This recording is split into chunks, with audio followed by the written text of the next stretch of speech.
Hello everyone, my name's Adrian and today I'm going to show you how to use Google Earth. First up, open Google Earth and press the magnifying glass on the left side. Once you've found a place you want to visit, search on the left. It will automatically zoom in and find where you want to go.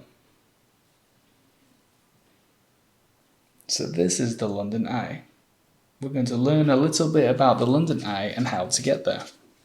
So what you can do to see pictures in the nearby area that people have taken, on the left top corner, press the 3 lines button and press Photos on.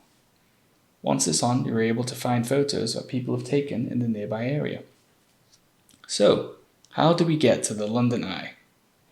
Well, first of all, what we have to do is we have to get there. The easiest way is to travel by train.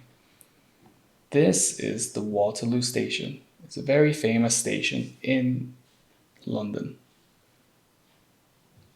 Waterloo station can be gotten to by most major cities in England by jumping on the train. It's very large and very famous.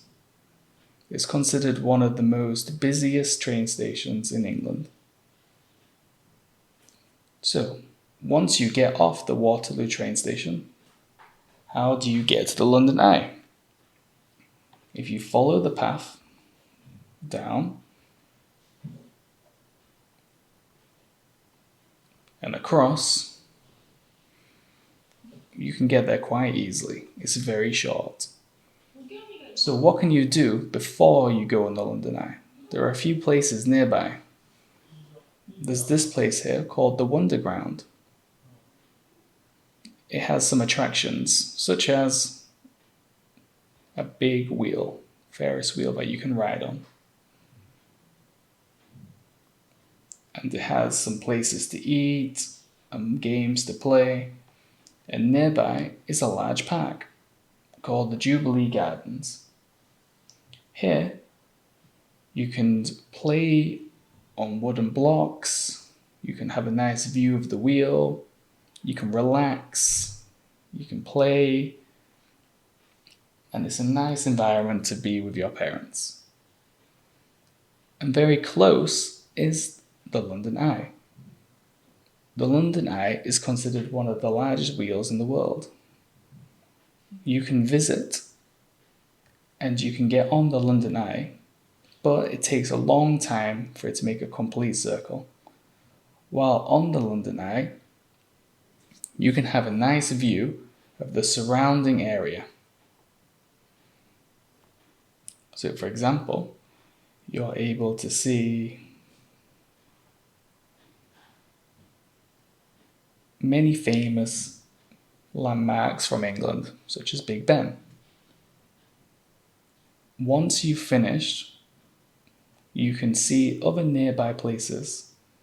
So if we walk down the road here, we can see an aquarium. And then we can go through the photos and have a look what different things are there. If we cross the bridge here, we can walk towards Big Ben. And we can look around and see many other places. And near Big Ben, there's a very large park called St. James's Park. So if we click here, we're able to see all the different places and things nearby in St. James's Park. It's very beautiful. So once we're finished, if we go back, we're able to cross the bridge and go back to Waterloo Station, and we can travel back to where we came from. Did you have fun? Yes, I had lots of fun as well. I'll see you guys later. Bye bye.